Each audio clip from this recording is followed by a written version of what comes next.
बिस्मिल्लाहिर्रहमानिर्रहीम। लाखों करोड़ों दुरूदो सलाम मोहम्मद मुस्तफ़ा सल्लल्लाहु अलैहि वसल्लम और आले मोहम्मद पर। मैं हूं उमर दराज गोंदल। गुज़श्ता रोज़ चूंकि आप सारा दिन मसरूफ रहे आर्मी चीफ के आने के ऊपर, नून लीग वालों का जश्न था और ऐसे लग रहा था जैसे अचानक से पाकिस्तान की किस्मत बदल गई है, सारे मसले हल हो गए हैं।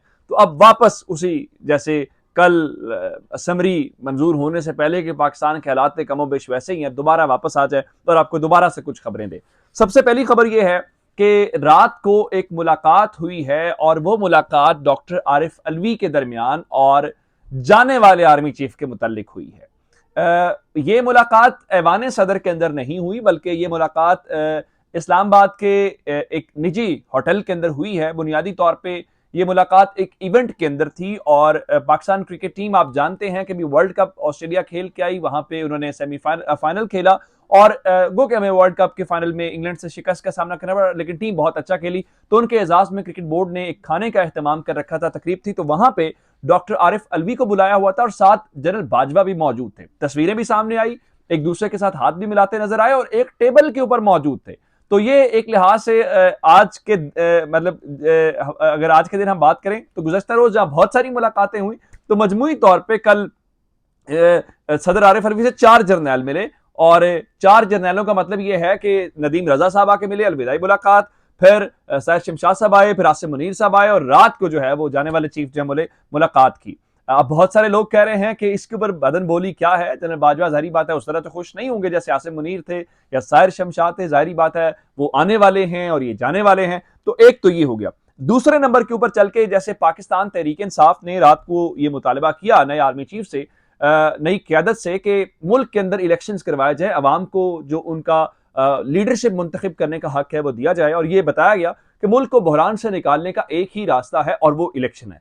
इस सिलसिले में लग ही रहा है, मैं आपको पहले दिन से बता रहा हूं कि मुझे ये लगता है कि मौजूदा आर्मी चीफ जो है उनके पास कोई ऑप्शन नहीं होगी। ऑप्शन से मुराद ये है कि वो अपने आप को कंट्रोवर्सी के अंदर क्यों डालेंगे, ऐसी कंट्रोवर्सी जिससे उनका ताल्लुक नहीं है। यानी हुकूमत गिराने में आसिम मुनीर साहब का तो कोई ताल्लुक नहीं है ना, उनके पास मिलिट्री कुछ टाइम लीडरशिप थी। तो मेरे ख्याल से वो ये चाहेंगे कि मुल्क बहरान से निकले। ये तो जनरल बाजवा ने अपनी तकरीर के अंदर भी माना कि मुआशी बहरान है, संगीन बहरान है। IMF ने भी कल कह दिया कि पाकिस्तान जो है वो इस किस्म के इकदाम करे। अब अवाम जो है वो सबसे बेहतर फैसला करती है और तहरीक इंसाफ कह भी ये रही है कि अवाम से फैसला लिया जाए। अब आप हैरान इस बात के ऊपर होंगे कि IRIS एक इदारा है, IRSI कम्युनिकेशंस के नाम से, उन्होंने एक सर्वे किया है और सर्वे ये है कि उन्होंने ये पूछा कि कौन सा लीडर पाकिस्तान को मुश्किल हालात से निकाल सकता है, जो पाकिस्तान के अंदर ये सारी सिचुएशन है। और आप हैरान ये होंगे, बल्कि हैरान क्या होना है कि आप कहेंगे कि ये तो एक्सपेक्टेड रिजल्ट था, यही आना था, उस शख्सियत के बारे में ही लोगों ने किया। लेकिन मैं आपको बताना ही चाहता हूं कि मार्च से लेकर नवंबर 2022, यानी इन तकरीबन 8 महीनों के अंदर पाकिस्तान के अंदर लोगों की बड़ी तादाद जो पहले नहीं समझती थी, अब उनकी राय भी इमरान खान के हक में बदल गई है। कैसे?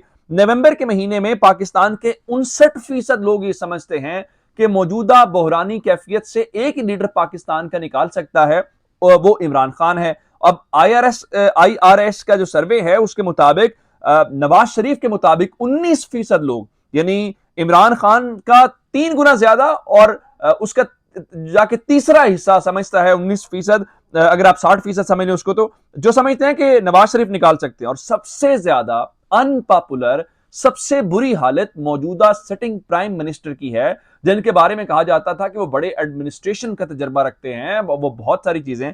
शहबाज शरीफ, सिर्फ 4% लोग ये समझते हैं कि शहबाज शरीफ मौजूदा बहरान से पाकिस्तान को निकाल सकते हैं। आप इससे अंदाजा लगा लें कि गवर्नमेंट कितनी अनपॉपुलर है या लोगों की इनके बारे में राय क्या। अब ये तो हो गया नवंबर का।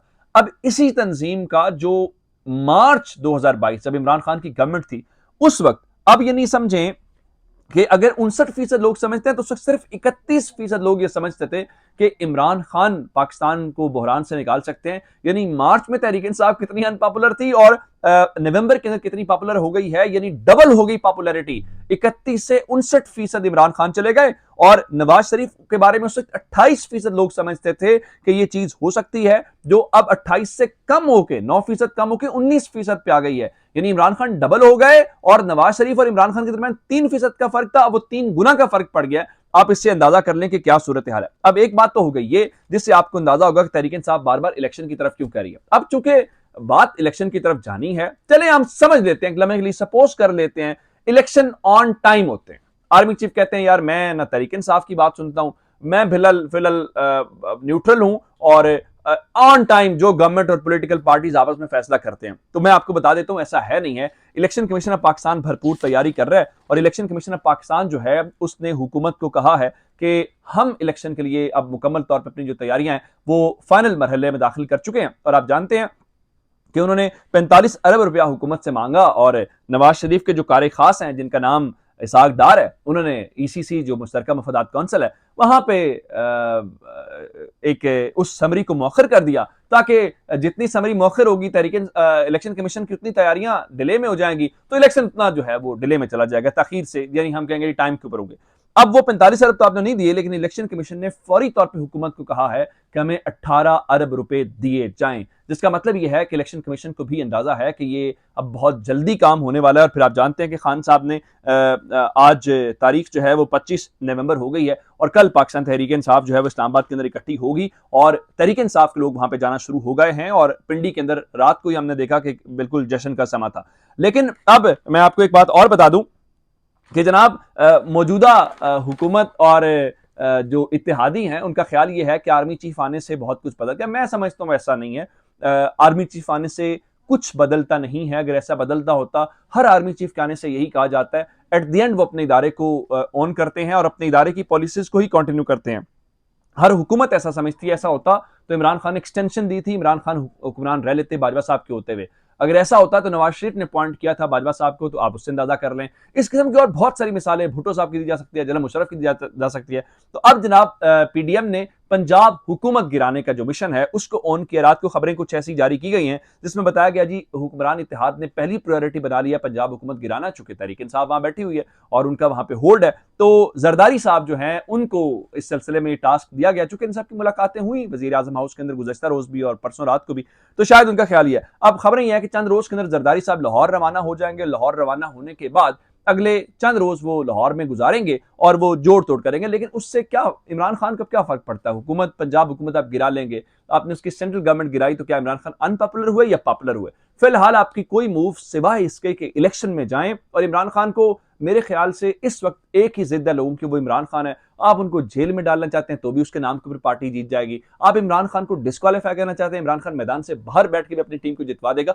फिलहाल आपके बस की बात नहीं है। एक खबर और है, मैंने आपको बताया था कि एक तो पंजाब हुकूमत गिराना, दूसरा मैंने आपको चेयरमैन सेनेट और डिप्टी चेयरमैन सेनेट के हवाले से बताया था। और डिप्टी चेयरमैन सेनेट के हवाले से खबरें ये हैं कि हुक्मरान इत्तेहाद अब फौरी तौर पर उस पोस्ट को अपने काबू में लाना चाहता है ताकि संजरानी साहब को, चाहे उनको कोई भी मुंह नहीं लगा रहा होगा, तो संजरानी साहब को और अफरीदी साहब जो डिप्टी चेयरमैन है उनको साइड पर हटाया जा रहा है। तहरीक इंसाफ भी अंदर से चाहती है कि चूंकि इन्होंने आजम सवाती के मामले के ऊपर और सैफुल्लाह न्याजी के मामले के ऊपर उस तरह नहीं किया जिस तरह होना चाहिए था, तो वो भी इनको जो है वो निकालना चाहते हैं। एक खबर और सुप्रीम कोर्ट से ले लीजिए, फैसल वावड़ा का मामला लगा। फैसल वावड़ा बेचारे ने बड़ी मेहनत की है और बड़ी मेहनत करके इमरान खान का तोड़ निकालने की कोशिश किया, लेकिन उसके बावजूद जारी बात है जो टाउट होता है वो टाउट ही होता है, उसकी कोई हैसियत नहीं होती। तो आज उसको सुप्रीम कोर्ट ने 11 बजे तलब किया और उसके सामने दो ऑप्शंस रखे कि देखें आप यूं करें, या तो आप अपनी दोहरी शरीयत वाली गलती मान लें और 63(1)(c) के तहत डिस्क्वालीफाई हो जाए। जिसका मतलब यह है कि उस मुद्दत के लिए आप डिस्क्वालीफाई हो जाएं, तो आप चूंकि वो आपकी असेंबली से वैसे ही इस्तीफा दे चुके हैं तो खेल खत्म हो जाएगा। अदरवाइज आप गलती